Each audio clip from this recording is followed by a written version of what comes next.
자, 오늘은 로마서 8장 후반부와 또 로마서 9장 1절부터 5절 말씀을 통해서 사랑은 아픈 것이다 라는 주제로 함께 말씀을 보도록 하겠습니다.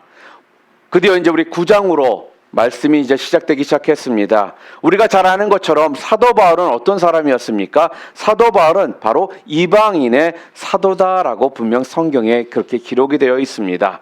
이방인을 구원하시기 위해서요, 택하신 하나님의 그릇이 누구였느냐? 바로 사도 바울이라는 겁니다.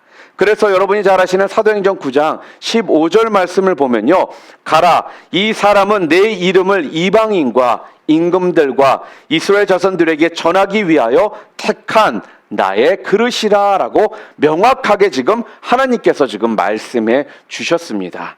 그러니까 이방인을 위한 나의 그릇이다. 그게 누구라고요? 바로 사도 바울이라는 말씀이에요. 자, 그런데 정작 사도 바울의 가슴 속에는요, 큰 근심과 또한 아픈 마음이 있었습니다. 왜 그럴까요? 무엇 때문에 사도 바울의 마음 가운데는 큰 근심과 그 아픔이 그의 마음 가운데 있었을까요? 바로 다른 이유가 아니었습니다. 자기의 동족이요, 또한 자기의 가족인 그 유대인들이 정작 구원을 받지 못하는 모습을 사도 바울은 바라봤기 때문이라는 겁니다. 그래서 로마서 오늘 9장 1절과 2절에도 보게 되면요, 내가 그리스도 안에서 참말을 하고 거짓말을 아니하노라. 나에게 큰 근심이 있는 것과 마음에 그치지 않는 고통이 있는 것을 내 양심이 성령 안에서 나와 더불어 증언하노라 라고 분명하게 말하고 있습니다. 그러니까 바울의 마음 속에는요, 큰 근심과 또 마음에 그치지 않는 고통이 있었다, 지금 그렇게 말씀하고 있는 겁니다. 심지어 오늘 9장 3절에도 보게 되면요, 나의 형제 곧 고륙의 친척을 위하여 내 자신이 저주를 받아 그리스도에게서 끊어질지라도 원하는 바로다, 이렇게 말을 합니다. 그러니까 나 자신이 저주를 받아서 그리스도에게서 끊어질지라도 뭐라는 거예요? 내 동족들 또한 내 가족들이 구원받기를 나는 지금 못한다고요? 원한다라고 지금 사도 바울은 지금 그렇게 말을 하고 있더라는 거죠. 지금 그렇게 사도 바울은 지금 고백을 하고 있는 겁니다. 마치 여러분들이 잘 아시는 구약 성경에 보게 되면요, 모세의 이야기를 여러분들이 잘 아실 것입니다. 모세가 이스라엘 백성들을 출애굽시켜서 나왔습니다. 그래서 시내산에 올라가서 주님 말씀을 받아가지고 나오는 순간 그들이 이스라엘 백성들이 그 모세를 기다리지 못하고 그 밑에서 어떻게 했습니까? 금송아지를 만들고요, 춤을 추고 그것을 숭배하더라는 거예요. 그것 때문에 하나님께서 이스라엘 백성들을 진노하시기 시작하더라는 겁니다. 그들을 다 멸하시겠다라고 하나님께서 그들에게 그렇게 말씀을 하셨습니다. 이때 이스라엘 백성들을 놓고요, 모세가 그냥 바라만 봤습니까? 아니더라는 겁니다. 모세는요, 그 이스라엘 백성들을 위해서요, 하느님 앞에 생명을 건 기도를 드리더라는 거예요. 여러분이 잘 아시는 출애굽기 32장 32절 말씀에 분명하게 성경은 이렇게 기록합니다. 그러나 이제 그들의 죄를 사하시옵소서. 그렇지 아니하시오면 원하건대 주께서 기록하신 책에서 내 이름을 지워버려 주옵소서라고 모세는요, 지금 어떻게 해요? 자신의 생명을 걸고요, 지금 이스라엘 백성들을 위해서 하나님 앞에 기도를 드리더라는 거예요. 지금 똑같은 맥락에서요, 지금 하나님께서 사도 바울에게도 지금 이런 마음을 주셨습니다. 사랑하는 성도 여러분, 하나님의 은혜가 우리 가운데 임하잖아요.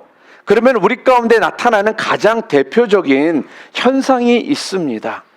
여러분, 하나님의 그 은혜가 우리 가운데 임했을 때 우리 가운데 드러나는 가장 대표적인 현상이 여러분들은 무엇이라고 생각들 하십니까? 그 현상은요, 다른 것이 아닙니다. 가장 대표적으로 드러나는 것은요, 다른 것이 아니라 바로 그리스도의 사랑이 우리 가운데 밀려오잖아요. 그럼 그 사랑으로 인해서요, 우리의 삶의 모습이 변화되는 그런 모습들이라는 거예요. 무슨 말씀입니까? 여러분, 이런 것들 한번 여러분 보신 적 있지 않으십니까? 평상시 때는 보통 때는 피도 눈물도 없던 그런 사람이었는데요, 하나님의 은혜가 그 삶 가운데 임하게 되잖아요. 그러면 이 사람이요, 변화가 되더라는 거예요.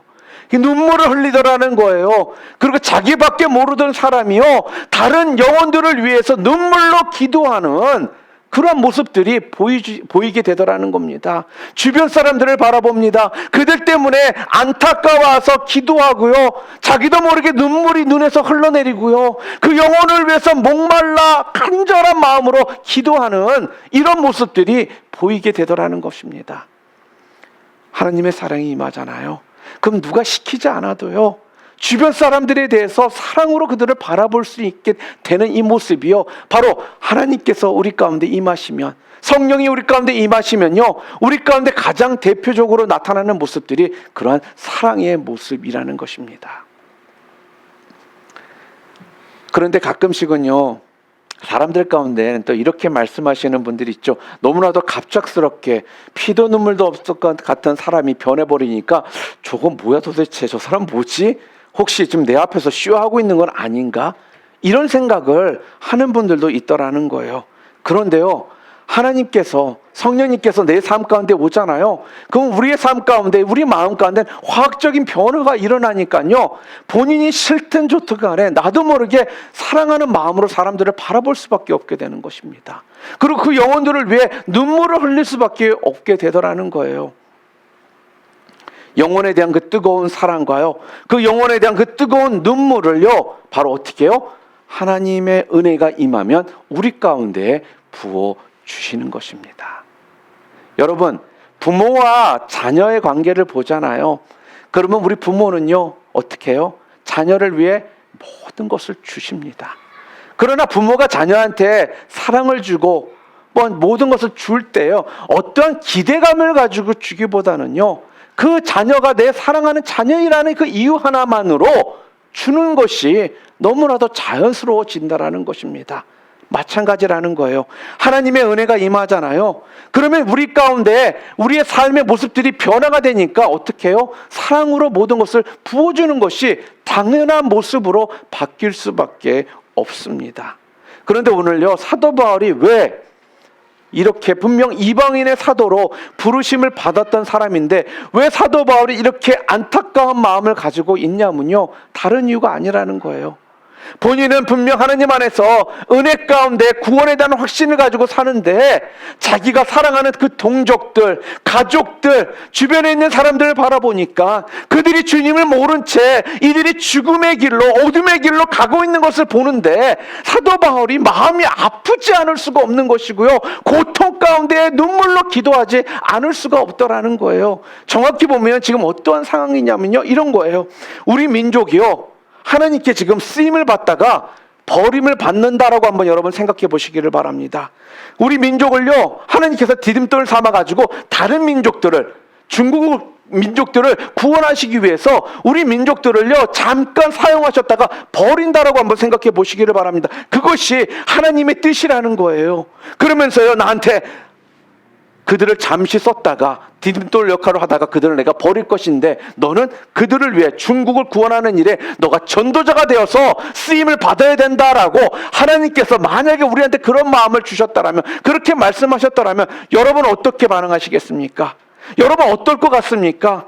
당연히 오늘 사도 바울처럼요, 여러분 내 민족을 위해, 내 가족을 위해, 내 주변 사람을 위해, 여러분들 그들의 그 죄 때문에, 그들이 주님을 모른다는 것 때문에 아파하고 고통하고 그들의 죄를 위해 기도하는 이런 깊은 고뇌 가운데 우리가 빠져들게 되는 것은 어쩔 수 없이 당연한 것이라는 것입니다. 여러분, 하나님께서는 지금요, 모세에게 주셨던 그 마음을요, 지금 사도 바울에게도 동일하게 지금 주신 것입니다. 우리 민족이 쓰임받다가 버림받게 된다는 것을 생각하니까 사도 바울은 더 이상은 기쁘지만 않더라는 거예요.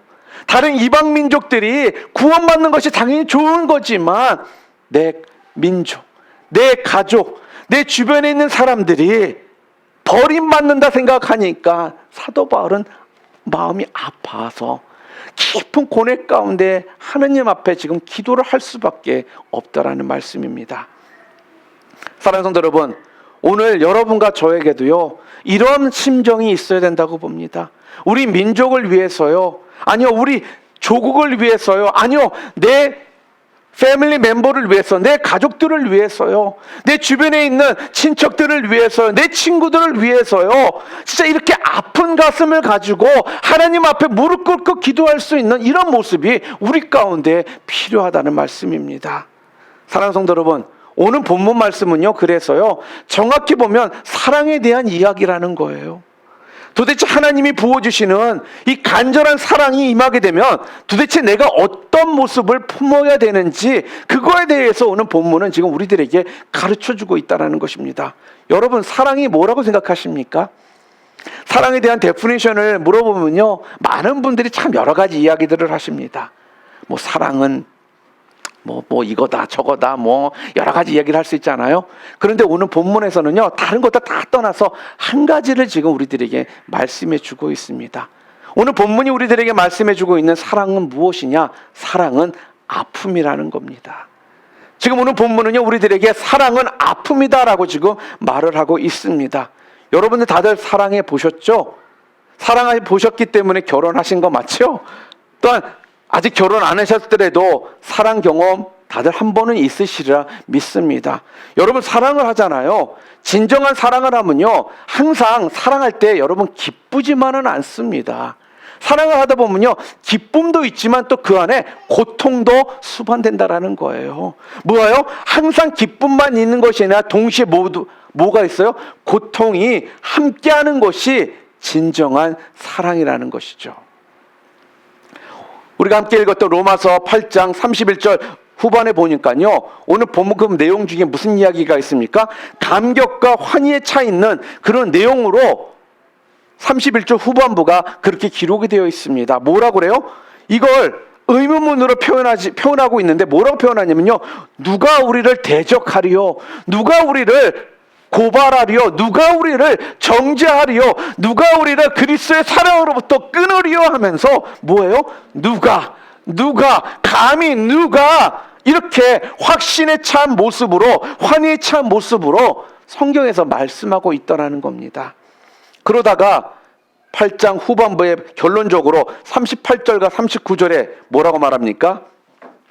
내가 확신하노니 사망이나 생명이나 천사들이나 권세자들이나 현재 일이나 장래 일이나 능력이나 높음이나 깊음이나 다른 어떤 피조물이라도 우리를 우리 주 그리스도 예수 안에 있는 하나님의 사랑에서 끊을 수 없으리라, 이렇게 말을 합니다. 여러분, 얼마나 위대한 고백입니까? 안 그렇습니까?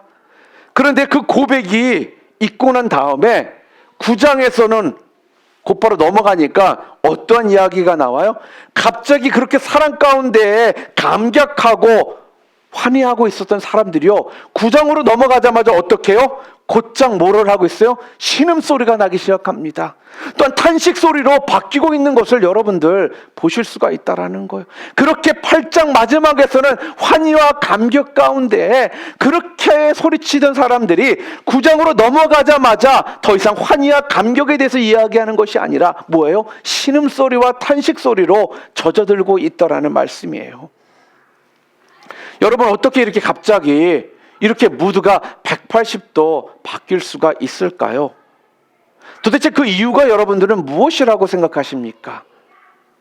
다른 이유가 아니라는 것입니다. 바로 사랑하기 때문에 이러한 모습을 보일 수가 있는 것입니다. 사랑에는요, 분명 이러한 고통이 뒤따라오게 되어 있다라는 거예요.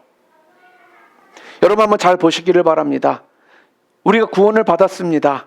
그러니까 구원을 받았으니까 구원의 감격에 의해서 누가 그리스도의 사랑에서 나를 끊으리요?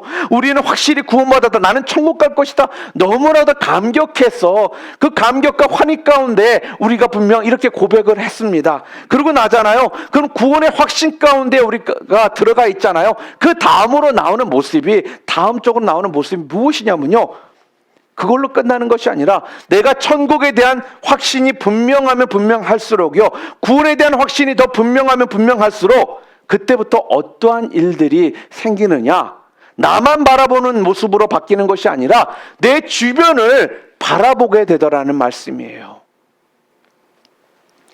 나는 구원받고 천국 가는데 내 아들은, 내 딸은 어떡하지? 나는 구원받고 천국 가는데 우리 아버지는, 우리 어머니는 어떡하지? 나는 구원받고 천국 가는데 내 사랑하는 내 베스트 프렌드는, 내 친구는, 내 친척들은 어떡하지? 이런 마음이 우리 가운데 생기게 된다는 겁니다.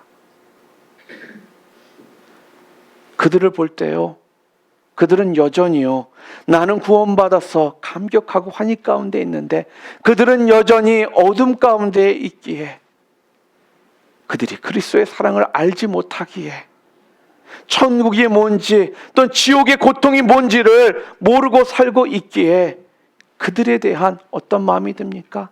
안타까움과 고통스러운 이런 마음들이 생기게 된다는 것입니다. 그래서요, 방금 전에 구원 때문에 그렇게 환희하고 감격했던 내 모습이요, 그들을 보는 순간 슬픔과 탄식으로 바뀔 수밖에 없더라는 것입니다. 그래서 여러분, 사랑은요, 그냥 기쁘고 즐거운 것이 아니라요, 기쁘고 즐거움과 함께 동시에 따라오는 것이 이러한 탄식과 고통이 함께 따라오게 되어 있다는 겁니다. 여러분, 진정한 사랑이라는 것은요, 기쁨만이 있는 것이 분명 아닙니다. 특별히 자녀를 키우다 보면요, 그 자녀들 때문에 눈물로 기도하시는 부모님들 많습니다. 그들을 사랑하거든요. 근데 그들을 위해 눈물로 기도할 수밖에 없더라는 거예요. 왜요? 사랑하기 때문에. 사랑하기 때문에 그렇게 안타까운 마음으로 자녀들을 생각하며 기도하게 된다는 거죠. 강한 빛을 비추잖아요. 그럼 빛이 강하면 강할수록요, 그 빛 때문에 생기는 그림자는 또한 짙어진다는 것입니다. 그래서 진짜 사랑은 슬픔이 여러분 동반되어 있는 것입니다. 여러분, 진짜 사랑해 보셨습니까? 진짜 사랑을 하면 보고 있는 것만으로도 어느 때는 슬픔이 우리 가운데 생기더라는 것입니다. 제가 우리 형제가 다형제라고 그랬잖아요. 그러다 보니까 집안에 딸이 귀하다고 굉장히 제가 여러 번 말씀을 드렸던 것 같습니다. 딸이 귀하다 보니까 결혼 전부터 첫째는 딸을 달라라고 제가 기도를 했다라고 여러분들 말씀드렸잖아요.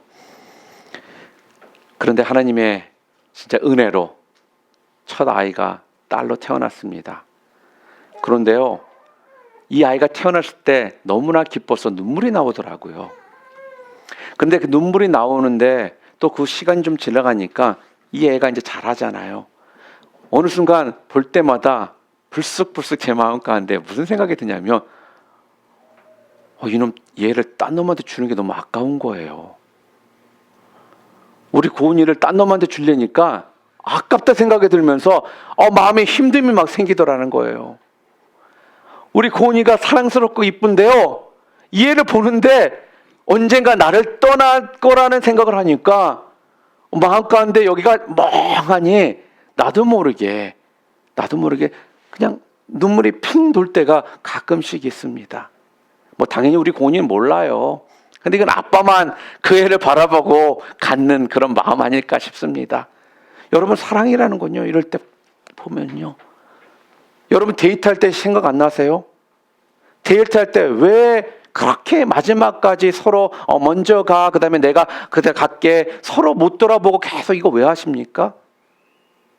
떨어지는 것이 싫거든요. 이별이 슬픈 거거든요. 그래서 그거를 더 이상 못하겠다 싶어서 결정하는 게 뭐예요? 그래서 결혼하는 거잖아요. 이렇게 만나서 함께 할 때, 그 사랑 가운데 있을 때 나도 모르게 그것이 좋지만 또 헤어짐에 대한 이런 슬픔이나 안타까움 또한 우리 가운데 생길 수밖에 없는 거라는 것입니다. 그래서 사랑은요, 그냥 기쁜 걸로만 끝나는 것이 아니라 사랑은 이런 아픔도 동반할 수밖에 없다라는 것입니다. 그래서 사랑은요, 아픈 거예요. 여러분, 우리 교회 참 행복하고 즐거운 교회 맞습니까? 여러분 예배가 즐거우시죠? 또한 예배도 즐겁고 함께 찬양하는 것도 즐겁고 또한 함께 대화 나누는 것도 즐겁고 또한 함께 목장 모임하는 것도 즐겁고 또한 예배 끝나고 함께 식사 교제하는 것도 너무나도 즐겁잖아요. 뭐든지 하자고 하면 다들 즐겁게 우리 교회는 참 하는 편이거든요. 그러니 1월 1일부터 12월 30일까지 우리 교회는 어떻게 보면 참 즐거운 교회다라는 생각을 할 수밖에 없습니다. 여러분 이게 좋은 교회라고 여러분 생각하십니까? 이게 좋은 교회일까요? 어떤 분은 교회는 항상 축제해야 된다라고 말씀하시는 분들도 계세요. 그래서 교회는요 항상 웃음이 많아야 되고 즐거워야 된다라고 그렇게 말씀을 하십니다. 여러분 한 면은요 맞습니다. 이거 옳은 말씀입니다. 그러나 또 다른 면으로는요 그건 틀린 얘기라는 말씀이에요. 여러분 진정한 사랑은 제가 뭐라 그랬어요? 즐겁기만 한 것이 아니라 즐거움과 함께 뭐가 함께 한다고요? 약간 돌아서면 깊은 슬픔과 아픔도 함께하는 것이 뭐라 그랬어요? 사랑이라고 제가 말씀드리지 않았습니까? 예배에 즐거움이 있습니다. 교제에 즐거움이 있습니다. 그런데 돌아보는 순간 우리 가운데 뭐가 있어야 되느냐면요 이 안에 앉아 있으면서 예배 드릴 때 즐겁지만 교제할 때 즐겁지만 우리 부모님을 생각해야 되는 것이고요. 우리 자녀들을 생각하게 되는 것이고요. 주변에 있는 아직까지 전도 대상자들을 생각할 때는 그들이 주님을 모르는 것 때문에 어떻게 해요? 우리 마음 가운데 이런 고통과 아픔 또한 함께 동반이 되어야 된다는 거예요. 교회는 그냥 와서 하하하하 시시시세계고 즐겁게 끝나고서 다 돌아가는 장소가 아니라 즐거움과 더불어 이 즐거움을 나만 하는 것이 너무나도 안타까워서 이 주님을 모르는 것 때문에 아직도 세상을 향해 세상 가운데 그냥 살고 있는 영혼들을 생각하며 그것이 안타까워서 아파하고 슬퍼하는 우리의 이런 모습 또한 함께 있는 곳이 교회가 되어야 된다는 거예요.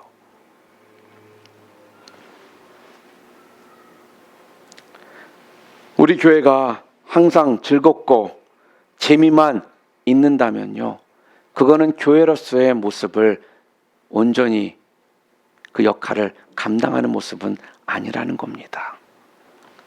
그 소리는 뭐예요? 주님을 모르는 그 잃어버린 영혼들을 대한 우리가 전혀 생각하는 마음이 없다라는 것입니다. 아마 그런 모습으로만 우리가 있다라면 절대로 우리 주님께서는 우리의 모습을 보면서 기뻐하시지는 않을 것입니다. 요즘 많은 사람들이요 지금 시대가 참 그런 것 같습니다. 점점 자신들의 평안함과 즐거움을 위해서 모든 것이 다 갖춰져 있는 대형 교회를 선호하는 그런 모습들이 좀 많이 있습니다. 그러다 보니까 빈익부 부익부 현상들이 지금 일어나고 있는 것입니다. 여러분 성도가요 오직 신앙생활을 자신들의 평안함과 즐거움과 기쁨을 위해서 자신들의 그 만족을 위해서 신앙생활을 한다라면요 그것은 더 이상 성도라고 말할 수가 없는 겁니다. 왜요? 주님의 기쁨이 되지 않기 때문에 어떻게 보면 오히려 근심거리가 될 수가 있다는 말씀이에요.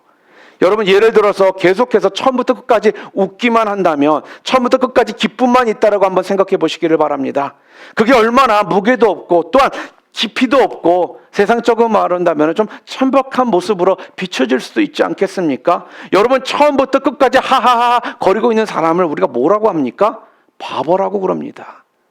바보가 아닌 이상 우리는 처음부터 끝까지 하하하 하며 살 수가 없다라는 거예요.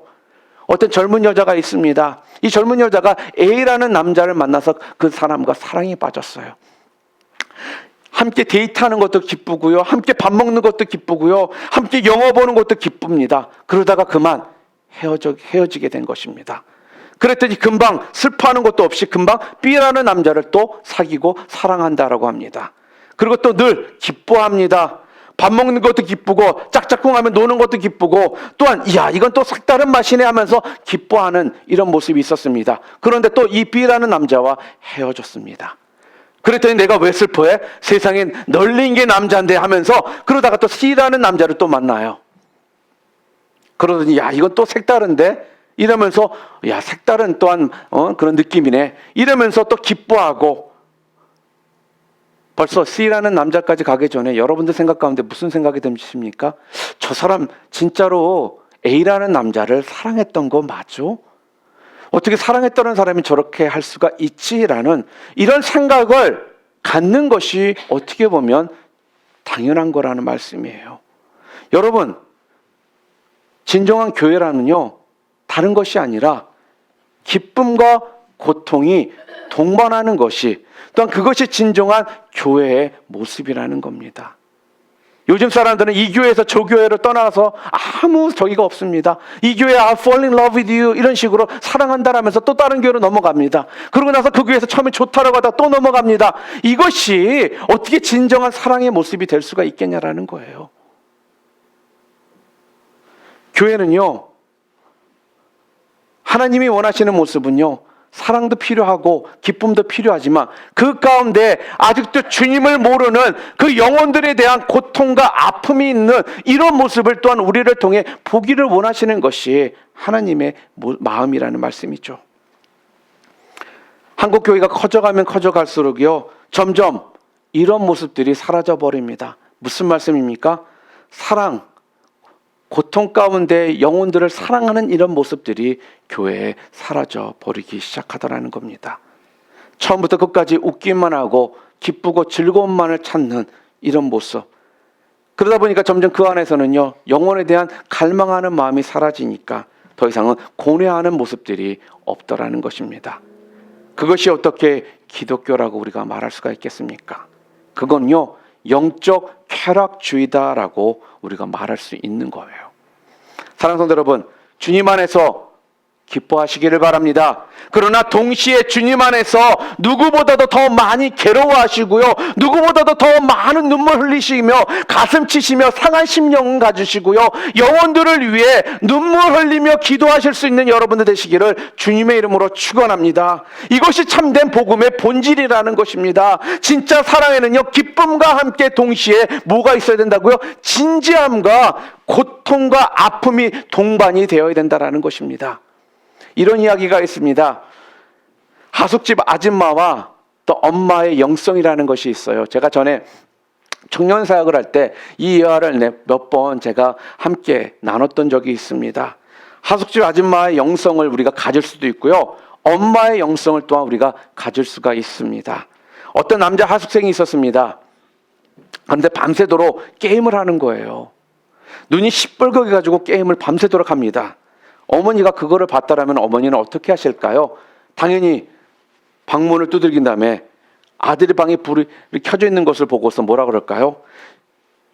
야, 지금 몇 시인데 지금까지 게임을 하고 있니? 너 정신 나갔냐? 그러면서 아마 잔소리를 퍼부으실 것입니다. 이놈아, 잠도 안 자고 네가 뭐하는 짓거리냐? 너 이러다가 게임 중독자 된다. 아마 이런 이야기 당연히 어머니라면, 엄마라면 아들에게 할 거라는 거예요. 내가 저놈의 컴퓨터 부셔버리든지 하든지 해야지. 빨리 불 끄고 앉아. 너 그래가지고 뭐가 될래? 이 정신 나간 놈아. 자, 그러면 아들은 뭐라고 대답을 할까요? 네, 어머니, 그럴게요. 이러고 아들이 할까요?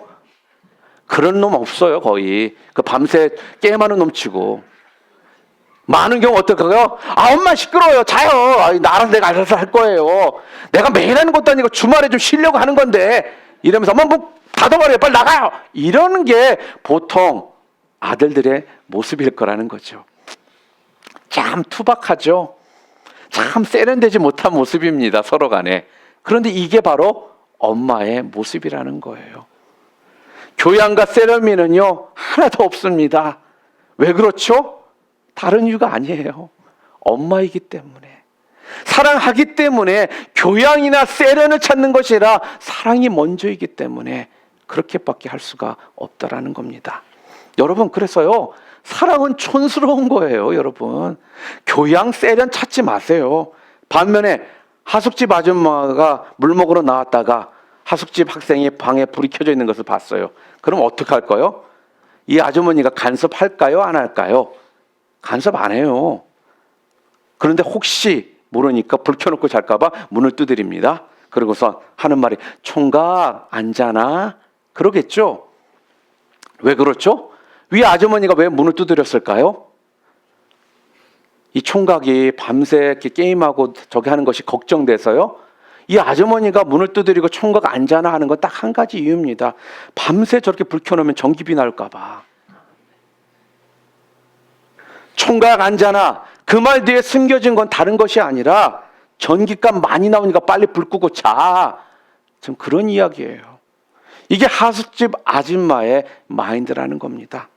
하숙집 아줌마는요, 생명에 별로 관심이 없습니다. 우리가 교회의 영혼을 양육하기 위해서 꼭 필요한 게 무엇일까요? 바로 어머니와 같은 마인드, 엄마와 같은 이 마인드가 우리 교회에 필요하다는 겁니다. 많은 사람들이요, 그런데요, 바로 이런 하숙집 아줌마의 마인드를 가지고 신앙생활을 하기 때문에 변화가 없는 것이고요, 교회가 달라지는 것이 없을 수밖에 없다라는 겁니다. 사랑하는 성도 여러분, 사랑은 바로 그런 것입니다.